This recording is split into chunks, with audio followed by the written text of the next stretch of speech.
সিএসসির বিরুদ্ধে কলকাতার বিদ্যুৎ গ্রাহকদের অভিযোগের শেষ নেই। সঞ্জীব গোয়েঙ্কা গ্রুপের আইপিএল ক্রিকেট টিম রয়েছে, ময়দানের ফুটবল টিমে মালিকানা রয়েছে, সব মিলিয়ে আটটা কোম্পানি রয়েছে, যার অনেকগুলোই লসে চলছে। আর কলকাতার বিদ্যুৎ গ্রাহকরা রাগ করে বলেন তাদের ঘাড়ে কাঁঠাল ভেঙেই ফুটবল ক্রিকেট হচ্ছে। কিভাবে হচ্ছে? কাঁঠাল ভাঙার একটা অজুহাতের কথা সিএসসি বিলের পিছনের পেজে লেখা থাকে, নিচের দিকে লেখা থাকে, বলা হয় যে fuel and power purchase adjustment surcharge, অর্থাৎ বিদ্যুৎ তৈরির জ্বালানি যেমন কয়লার দাম বাড়লে বাড়ানো হয়, অথবা গ্রিড থেকে সরাসরি বিদ্যুৎ কেনার খরচ বাড়লে বাড়ানো হয়। কারণ গোয়েঙ্কার গোষ্ঠী বিদ্যুৎ উৎপাদন করে না, বিদ্যুৎ কেনে, তাই এই অ্যাডজাস্টমেন্ট।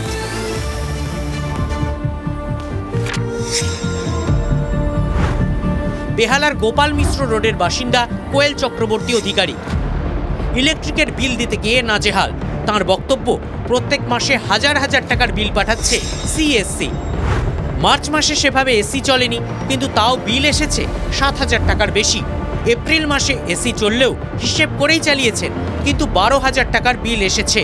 অভিযোগ পেয়ে বাড়ির বিদ্যুৎ সংযোগ পরীক্ষা করে গিয়েছেন সিএসসির বিশেষজ্ঞরা, কিন্তু বিল কমেনি। মার্চ মাসে হয়তো 1,007-8 টাকা, এই যে আমার কাছে মার্চের বিলটা আছে, 7,004 টাকা এটা আছে। এপ্রিল মাসে এসছে 15,000 টাকা, 15,000-এর একটু বেশি। কিছু বিলের মধ্যে কিছু ব্যাপার হচ্ছে যেটা বুঝতে কখনো পারি না, সেটা হচ্ছে যে বিলের পিছনে এখানে দেখবেন একদম লাস্টের দিকে FPPAS বলে একটা ব্যাপার আছে, সেটা কোনো মাসে 172 টাকা 32 পয়সা, কোনো মাসে 107 টাকা 12 পয়সা।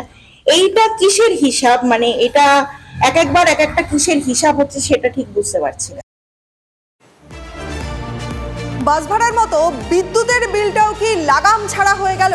কদিন পর শুনতে হবে মূল্যবৃদ্ধির মতো বিদ্যুতের মাসুল বৃদ্ধিও স্টেটের কোনো সাবজেক্ট নয়, রাজ্যের কোনো নিয়ন্ত্রণই থাকবে না। প্রশ্ন হচ্ছে, কে কাকে নিয়ন্ত্রণ করে? সিএসসিকে নিয়ে গ্রাহকদের অভিযোগ কিন্তু নতুন নয়, কিন্তু না বিদ্যুতের বিকল্প রয়েছে আর না সিএসসির, তাই মেনে নিতে বাধ্য হচ্ছে।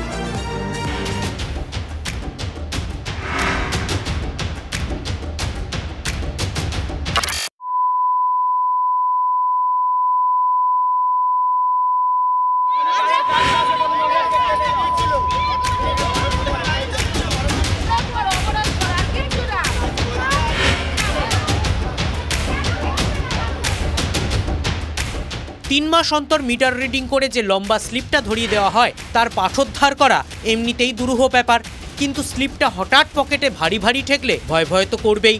গ্রাহকরা বুঝতে পাচ্ছেন বিদ্যুৎ বাবদ খরচটা হঠাৎ যেন বেড়ে গিয়েছে বেশ খানিকটা।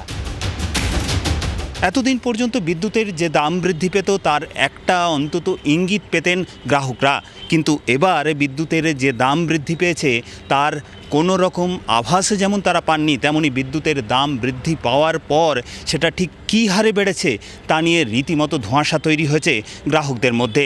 হ্যাঁ, ঘুরপথে কাটা হচ্ছে, সরাসরি কাটা হচ্ছে বলতে পারেন, এটা তো পরিষ্কার বোঝাচ্ছে যে আমরা তোমাদেরকে হিসেব দেবো না, আমরা যা বলবো তোমরা দিতে বাধ্য। এটাই এক কথায় পরিষ্কারভাবে এটাই বলা হয়েছে, এটাকে ঘুরপথেই আপনি বলবেন কি করে? খরচ তো বেড়েছে, কিন্তু বাড়লো কোথায় সেটাই তো বোঝা যাচ্ছে না, কারণ বিল থেকে একটা হিসেব হঠাৎ উধাও হয়ে গিয়েছে। রিডিং ডেট 1/5/2024, অর্থাৎ 2024-এর 5 মাসে যে বিল জেনারেট হয়েছে, অন্য বিলটা 5/2/2024, অর্থাৎ জাস্ট 3 মাস আগে যে বিলটা তৈরি হয়েছে ফেব্রুয়ারি মাসে। এই 5/2/2024 যে বিল তৈরি হয়েছে সেই বিলে দেখা যাচ্ছে যে এখানে এনার্জি চার্জেস যে 2,493 টাকা 90 পয়সা রয়েছে, সেটাও আবার কিভাবে দিতে হচ্ছে গ্রাহকদের তার একটা ডিটেইল এখানে লেখা রয়েছে। অর্থাৎ ফার্স্ট 102 ইউনিটের জন্য 5 টাকা 4 পয়সা হারে বিদ্যুতের বিল দিতে হয়েছে, পরবর্তী 78 ইউনিটের জন্য 6 টাকা 33 পয়সা হারে, তারও পরবর্তী 120 ইউনিটের জন্য 7 টাকা 12 পয়সা হারে, এবং তারও পরবর্তী যে 84 ইউনিট রয়েছে সেটার বিদ্যুতের বিল দিতে হয়েছে 7 টাকা 52 পয়সা হারে। এই যে বিদ্যুতের এনার্জি চার্জেসের যে ডিটেলস, সেই ডিটেলসটাই হঠাৎ করে উধাও হয়ে গেছে পরবর্তী যে বিল 3 মাস পরে যে বিল জেনারেট হয়েছে সেই বিলের ক্ষেত্রে এই জায়গায় কিন্তু একেবারে ফাঁকা, অর্থাৎ পরবর্তী বিলে এনার্জি চার্জেস ডিটেলস হঠাৎ করে উধাও হয়ে গেছে। এখানে কলাম রয়েছে quarterly consume rate, amount, fixed charges details, contract load, total month, rate এবং অ্যামাউন্ট। এনার্জি কনজাম্পশনের হিসেবের যে ফাঁক, সেটাই কি আমাদের পকেটের ফুটো?